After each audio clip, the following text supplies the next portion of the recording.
सभी को नमस्कार। जैसा कि सीमा मैम ने आपको बताया इम्पोर्टेंट क्वेश्चन हिंदी के पेपर के लिए, तो हम कृतिका की बात कर रहे थे। तो पहला लेसन है हमारा माता का आंचल। तो इसके इम्पोर्टेंट क्वेश्चन है, आपके विचार से भोलानाथ अपने साथियों को देखकर सिसकना क्यों भूल जाता है। ये प्रश्न है वो कई बार पिछले प्रश्न पत्रों में आ चुका है, ये बहुत ही इम्पोर्टेंट है। माता का आंचल शीर्षक की उपयुक्तता बताते हुए कोई एक अन्य शीर्षक सुझाइए। माता का आंचल पाठ का मूल भाव क्या है। मूल भाव तो लगभग सभी पाठ का पूछ लेते हैं, तो आपको ये मूल भाव तो पाठ का अवश्य याद करना है। यहाँ माता पिता का बच्चे के प्रति जो वात्सल्य व्यक्त हुआ है उसे अपने शब्दों में लिखिए। वात्सल्य का मतलब होता है कि संतान के प्रति प्रेम।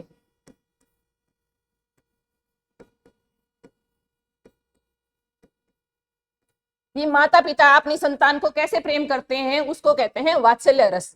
तो भोलानाथ के माता पिता उसको कैसे प्रेम करते थे वो उसमें लिखना है। बच्चे माता पिता के प्रति अपने प्रेम को कैसे अभिव्यक्त करते हैं, खेलकर, हंसकर या कोई शरारत करके, वो सब इनमें लिखना है। अगला लेसन है हमारा साना साना हाथ जोड़ी। झिलमिलाते सितारों को देखकर रोशनी में नहाया हुआ गंतोक लेखिका को कैसे सम्मोहित कर रहा था। अगला प्रश्न है हमारा, गंतोक को मेहनत कश बादशाहों का शहर क्यों कहा गया है। क्योंकि जो गंतोक में जो भी हैं, बच्चे, बूढ़े, स्त्री, पुरुष, सभी क्या है वो मेहनत करते हैं। जो स्त्रियां हैं वो भी पहाड़ों को तोड़ती हैं, उनके पीठ पे बच्चे होते हैं, वो बच्चों को भी पालती हैं और परिश्रम भी करती हैं। कभी श्वेत तो कभी रंगीन पताकाओं का फहराना किन किन अलग अलग अवसरों की ओर संकेत करता है। ये प्रश्न भी बहुत ही महत्वपूर्ण प्रश्न है, कई बार प्रश्न पत्रों में पूछा जा चुका है। लॉन्ग स्टॉक में घूमते हुए चक्र को देखकर लेखिका को पूरे भारत की आत्मा एक जैसी क्यों दिखाई देती है। कि हम कहीं भी जाएं तो क्या है, पूरे भारत में एक ही आत्मा है, यानी कि हमारे रीति रिवाज हैं वो सब एक जैसे ही हैं। कटाव पर किसी भी दुकान का नए होना उसके लिए वरदान है, कैसे। जितेन नार्गे ने गुरु नानक से संबंधित क्या प्रसंग सुनाया है। कि एक बार गुरु नानक जी यहाँ आए थे और उनकी थाली से कुछ चावल छिटक करके वहां गिर गए और तभी से वहां चावल की खेती होती है, ये प्रश्न है।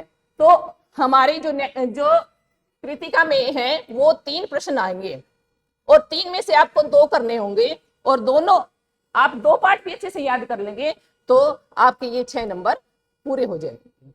तो आइए बच्चों, हम पहले व्याकरण में जो सबसे महत्वपूर्ण प्रश्न है छंद और अलंकार, उनके बारे में चर्चा करते हैं। आपके जो पाठ्यक्रम में है 2 छंद हैं, दोहा और चौपाई। आपको 2 ही करने हैं, दोनों में से एक आ ही जाएगा आपके प्रश्न पत्र में। दोहा छंद क्या होता है। दोहा छंद के पहले और तीसरे चरण में 13-13 मात्राएं होती हैं और दूसरे और चौथे चरण में 11-11 मात्राएं होती हैं और चरण के अंत में लघु होना आवश्यक है। ये देखो, जैसे ये इसका उदाहरण है, करत करत अभ्यास के जड़मती होत सुजान, रसरी आवत जात ते सिल पर परत निशान। तो हमारी ये मात्राएं होती हैं 13। जैसे लघु लघु लघु लघु लघु लघु, गुरु गुरु, लघु गुरु, 1 2 3 4 5 6 7 8 9 10 11 12 13, जैसे ये 13 मात्राएं और यहाँ दूसरे में 11 मात्राएं। और हमारा एक और है कि इसके चरण में लघु होना आवश्यक है, ये हमारा चरण के अंत में लघु होना आवश्यक है। यानी कि आपसे इस छंद की परिभाषा पूछी जाएगी, जैसे दोहा किसे कहते हैं उसकी उदाहरण सहित बताइए, तो आपको परिभाषा भी लिखनी है और उदाहरण। आपका 1 नंबर परिभाषा का होगा और 1 उदाहरण का। इसी तरह चौपाई छंद है। चौपाई छंद क्या है, एक सममात्रिक छंद है। इसके प्रत्येक चरण में 16-16 मात्राएं होती हैं और अंत में जगण तथा तगण का प्रयोग नहीं होना चाहिए। इसका उदाहरण है चौपाई का, रघुकुल रीत सदा चली आई, प्राण जाए पर वचन न जाई। और हमारे जो घरों में हनुमान चालीसा होती है, ये भी सबसे आसान उदाहरण है चौपाई का। जय हनुमान ज्ञान गुण सागर, जय कपीस तेहु लोक उजागर, रामदूत अतुलित बल धामा, अंजनी पुत्र पवन सुतनामा। तो आप चौपाई का ये उदाहरण भी लिख सकते हैं, बिल्कुल आसान है। आप इस तरह से पहले इसकी परिभाषा फिर उदाहरण लिखेंगे तो आपको पूरे अंक मिलेंगे। हमारा नेक्स्ट टॉपिक है अलंकार।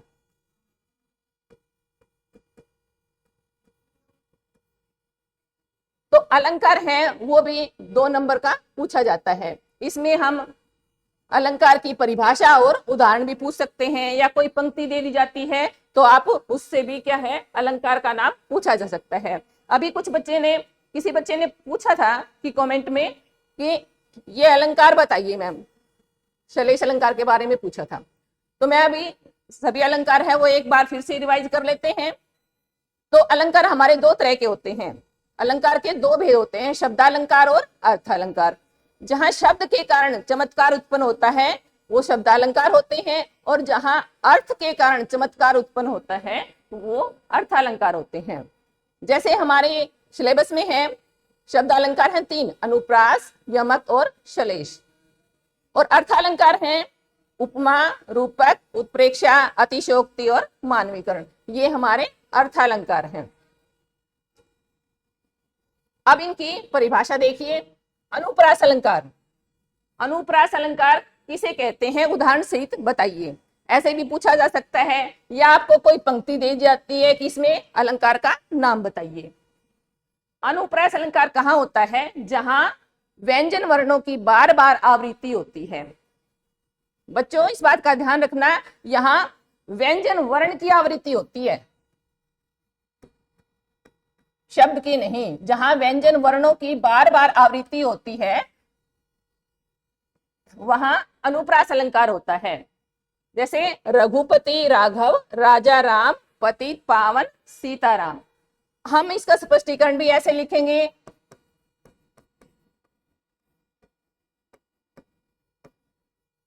हमने जो उदाहरण लिखा है रघुपति राघव राजा राम, जैसे ये रघुपति में पहले रे आया, राघव में पहले रे आया, राजा में रे आया और राम में भी। जैसे हाँ, इसमें क्या है प्रत्येक में रे की आवृत्ति के कारण यहाँ अनुप्रास अलंकार है। अगला अलंकार है हमारा यमक। यमक अलंकार क्या होता है? जहां एक ही शब्द बार बार आता है और हर बार उसका अलग अर्थ होता है। जैसे काली घटा का घमंड घटा, एक यही घटा और दूसरी हमारी ये घटा। काली घटा का घमंड घटा, यानी कि काली घटा बादलों की घटा, और घमंड घटा, घमंड कम हो गया है। काली घटा का घमंड कम हो गया है। इसका हम दूसरा उदाहरण लिखेंगे, कनक कनकते सोगुनी मादकता अधिकाए, या खाए बोराए जग या पाए बोराए। यहाँ कनक कनक इनके दोनों के अलग अलग अर्थ हैं। अगला है हमारा श्लेष अलंकार। श्लेष का अर्थ होता है चिपकना।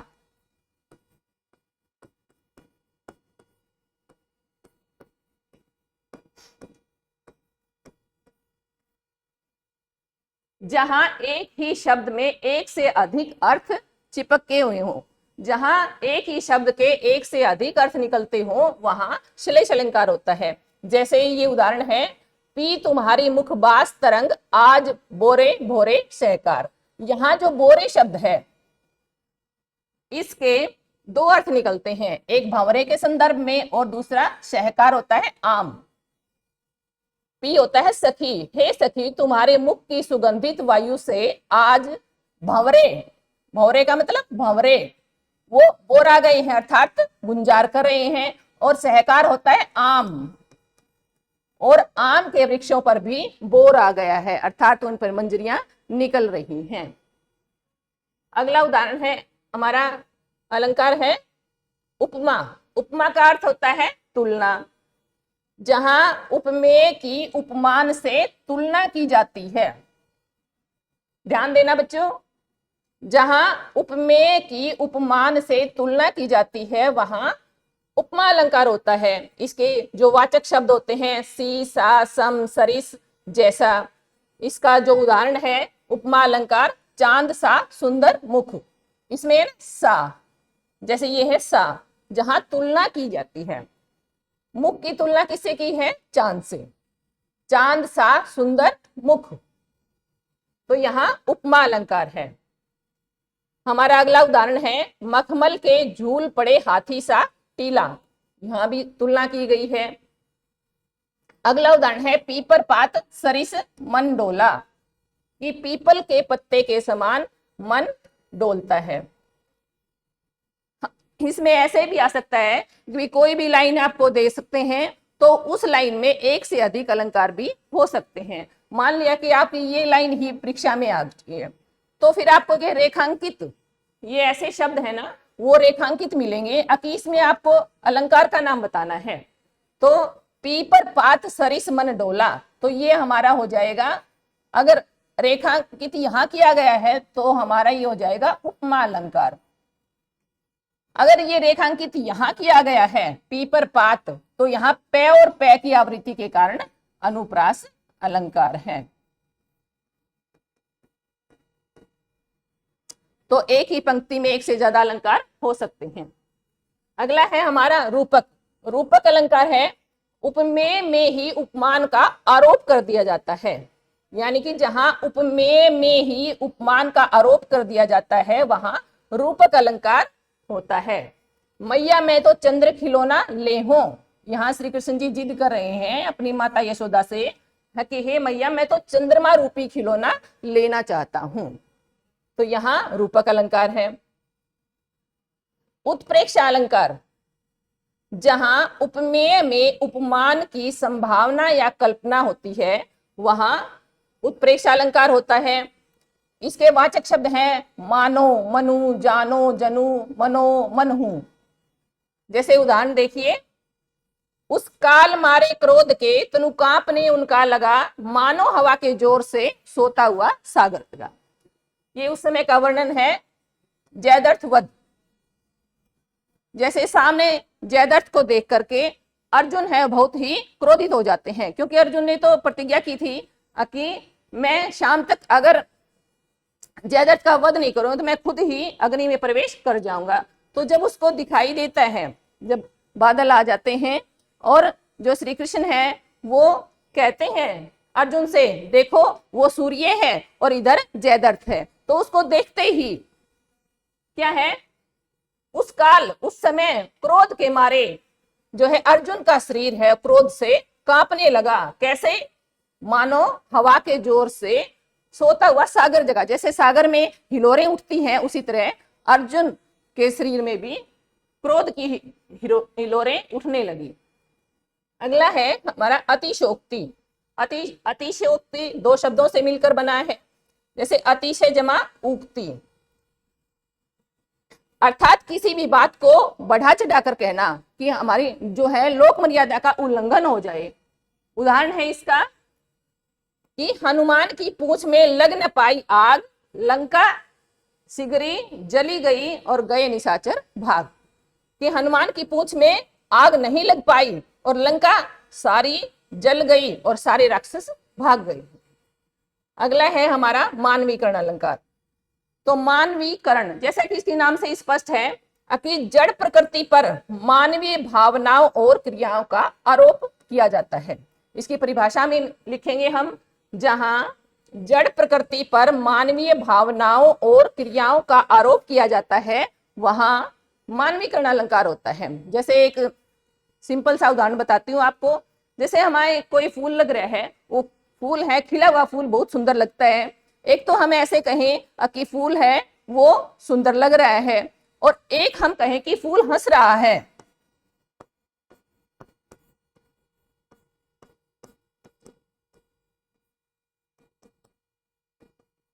बात तो वही है पर हमारा कहने का तरीका अलग है।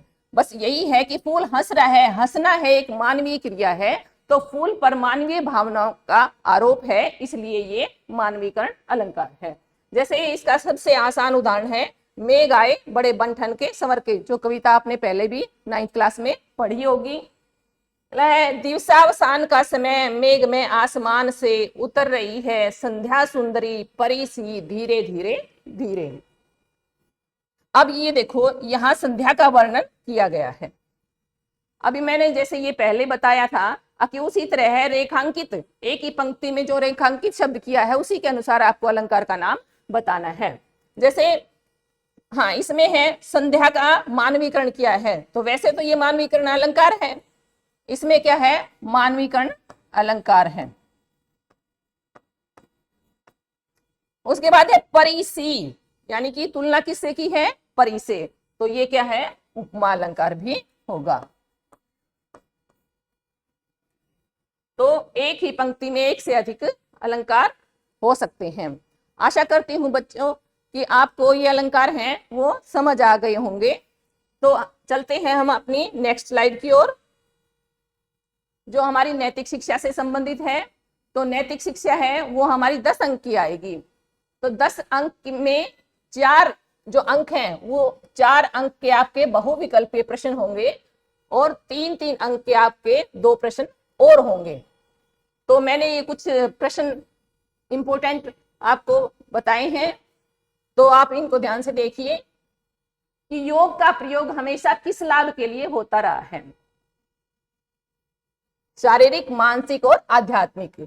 तो आप के पेपर में कोई भी ऑप्शन आ सकता है, शारीरिक भी, मानसिक भी, आध्यात्मिक भी, जो भी आपको मिले, तो यानी कि तीनों के लिए ही योग महत्वपूर्ण होता है। भिक्षुक सम्राट किसे कहा जाता है, पंडित मदन मोहन मालवीय को।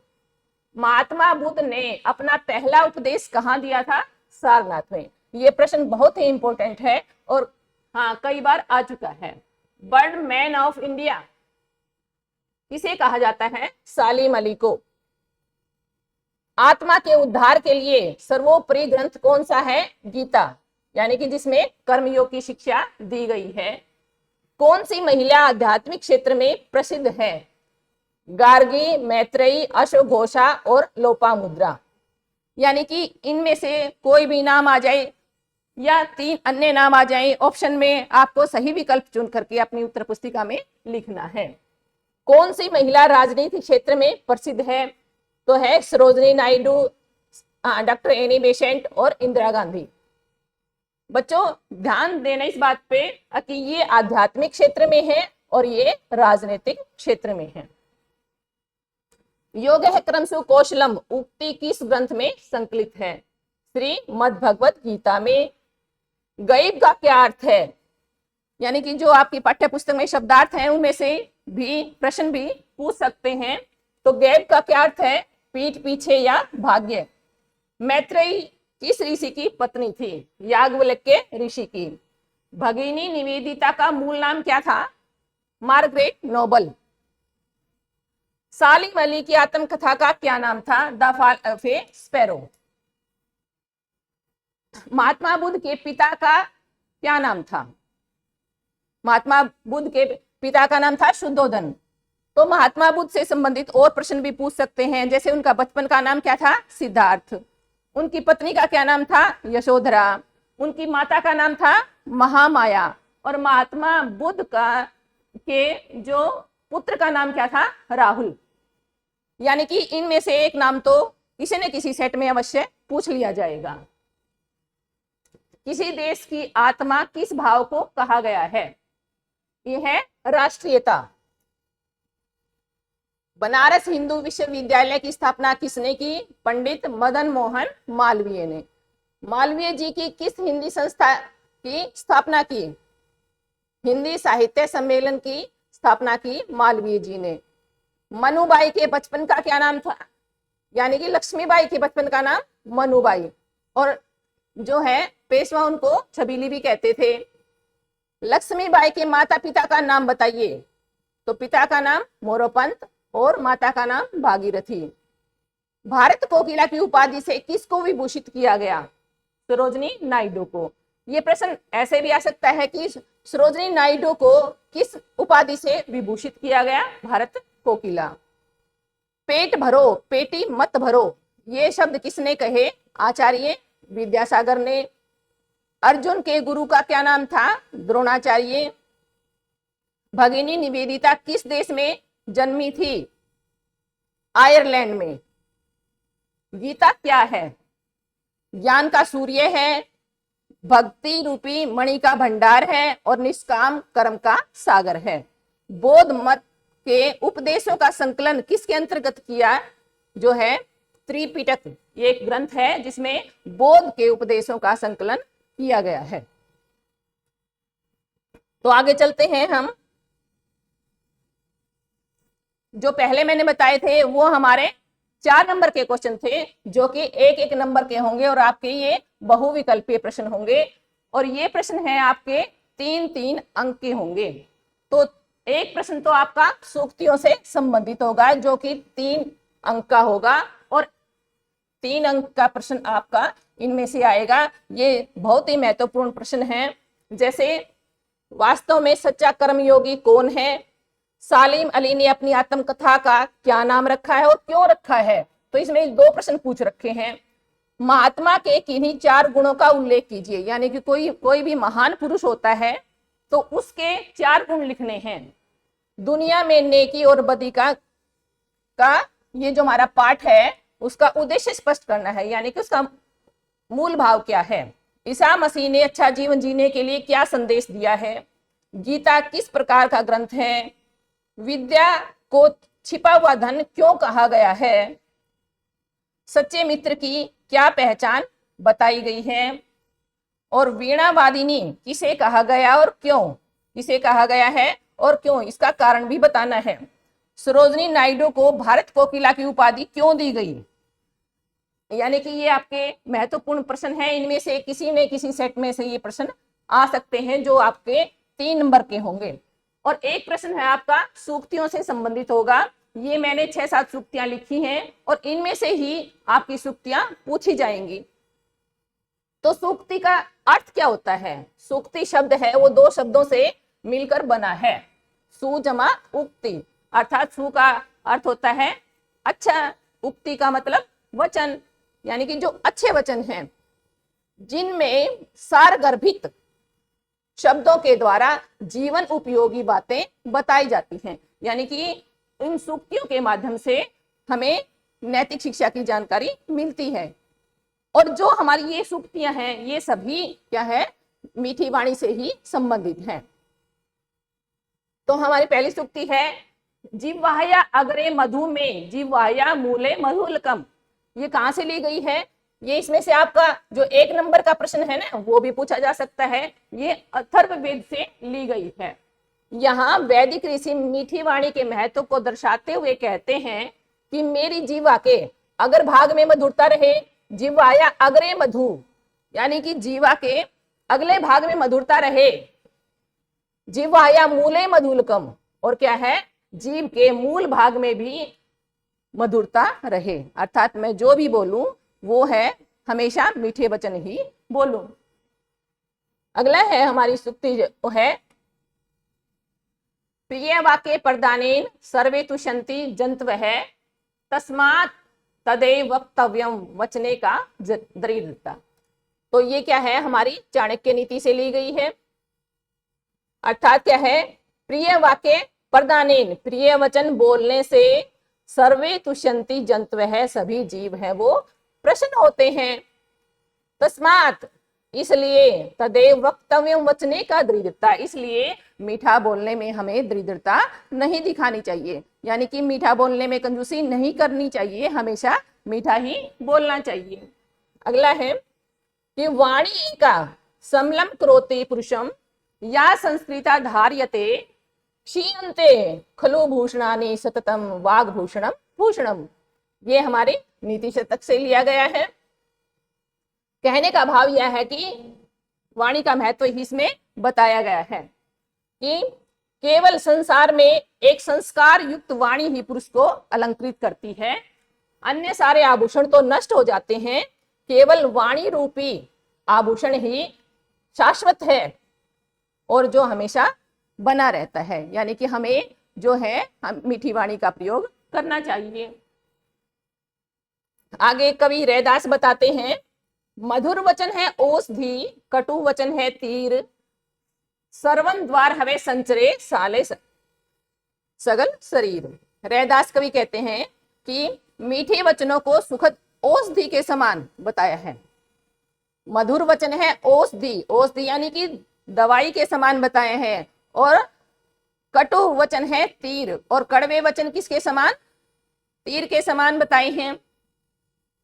और क्या है? सरवन हवे, सरवन द्वार हवे संचर साले सगल शरीर, कि तीर लगने पर दर्द होता है, परंतु कटु वचन रूपी तीर तो बिना लगे ही केवल कटाक्ष के द्वारा ही हमेशा सालते रहते हैं, अर्थात हमें पीड़ा देते रहते हैं। अगला है हमारा, ऐसी वाणी बोलिए मन का आपा खोए, ओरन को शीतल करे आपू शीतल होए।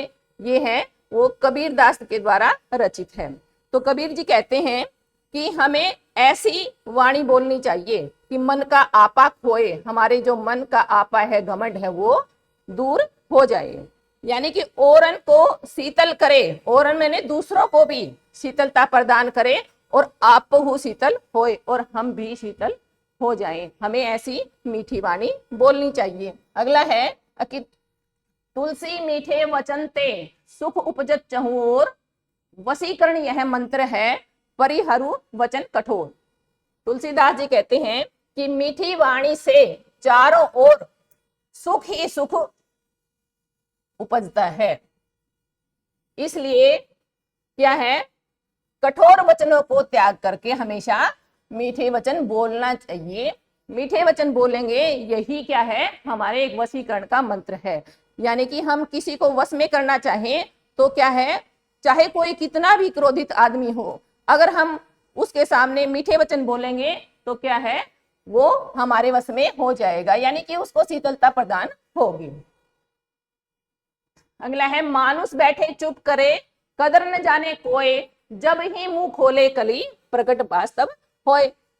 ये है मलुकदास द्वारा रचित है।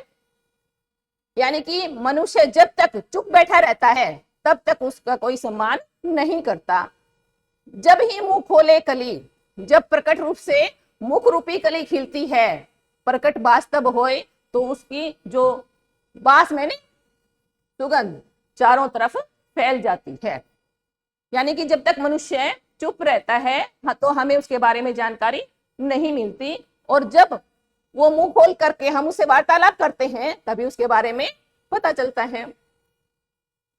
मधुर वचन ते जात मीट उत्तम जन अभिमान, तनिक शीत जल सो मिटे जैसे दूध उफान। ये कवि वृंद द्वारा रचित है। इसमें कवि जी कहते हैं कि मधुर वचन से जात मिट उत्तम जन अभिमान, कि जिस प्रकार थोड़ा सा शीतल जल डालने से दूध का उफान मिट जाता है, उसी प्रकार मीठे वचनों से व्यक्ति का अभिमान मिट जाता है। जैसे तुमने देखा भी होगा, जैसे दूध उबल रहा है तो एकदम शीतल जल के छींटे उस पर मार देंगे तो वो एकदम शांत हो जाता है। इसी प्रकार जो क्रोधित मनुष्य है तो उसके सामने भी हम अगर शीतलता से बात करेंगे तो उसका क्रोध भी शांत हो जाएगा। तो जो हमारी सूक्तियां हैं, तो इन सभी में भी क्या बताया है कि मीठी वाणी के महत्व को ही बताया है कि हमें सदा मीठी वाणी बोलनी चाहिए। आशा करती हूँ बच्चों, आपको ये सब कुछ जो आज मैंने बताया है, या मैडम ने बताया है, या आशा मैम ने बताया है, पहले भी बहुत कुछ बता चुके हैं, तो आपको समझ आ गया होगा। अगर फिर भी आपको कोई प्रश्न पूछना है तो आप पूछ सकते हैं, और कमेंट बॉक्स में भी पूछ सकते हैं। तो आपको आपके जो परीक्षा के लिए बहुत बहुत शुभकामनाएं। धन्यवाद।